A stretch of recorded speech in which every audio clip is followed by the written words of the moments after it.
Most of us can look back on our childhoods and recall eating bowls full of the iconic blue box mac and cheese. Depending on who you ask, it's still the epitome of comfort food in adulthood. And the craving? It's real. There's just something about that bright yellow cheese sauce that soothes the soul. But did you know it's not the same as the stuff you used to love? Does that make a difference? Probably not, but it's still pretty fascinating to learn all sorts of trivia about this childhood favorite. It might even make you love it more, if that's even possible.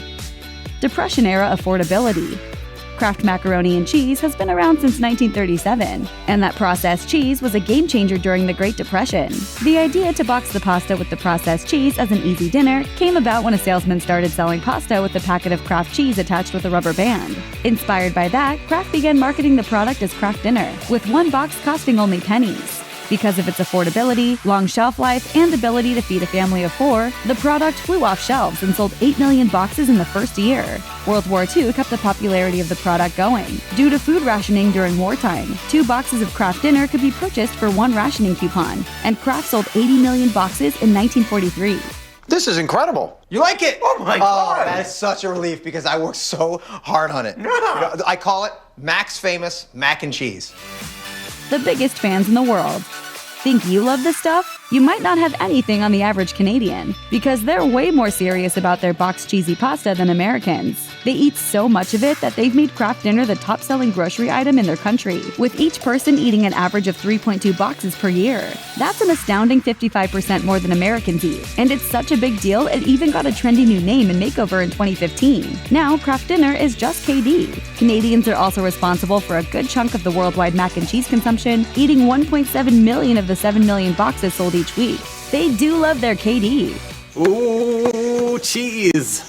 Ooh, cheese. Is that your hair? Kind of beef. Yeah, it's gone a bit wrong. Is it toxic? A 2017 study of boxed mac and cheese had people swearing off one of their favorite comfort foods due to the presence of phthalates. But should we really worry? Phthalates are a group of chemicals that get into foods during the manufacturing process, and a small study found that 29 of 30 cheese products tested contain phthalates. Powdered cheeses contain about 4 times more than natural cheese, but even though certain phthalates have been banned in children's products since 2008, it's probably not as bad as it initially seemed. In response to the study, Kraft said in part, the safety of phthalates has been assessed by the U.S. Food and Drug Administration and other authorities, such as the Centers for Disease Control. The trace levels found in the one limited test of mac and cheese are well below any level of concern. Hundreds of servings of mac and cheese would need to be consumed daily over an entire lifetime in order to exceed levels determined as safe. Enjoy away. Just maybe not 100 boxes a day.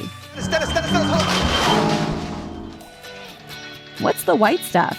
If you've ever made Kraft's microwavable Easy Mac, you might have noticed a white powder inside. It's not the cheese powder, so what is it? The package reads, "Note, you will see loose white powder in pasta. This is necessary for proper cooking." That just sort of makes it more mysterious.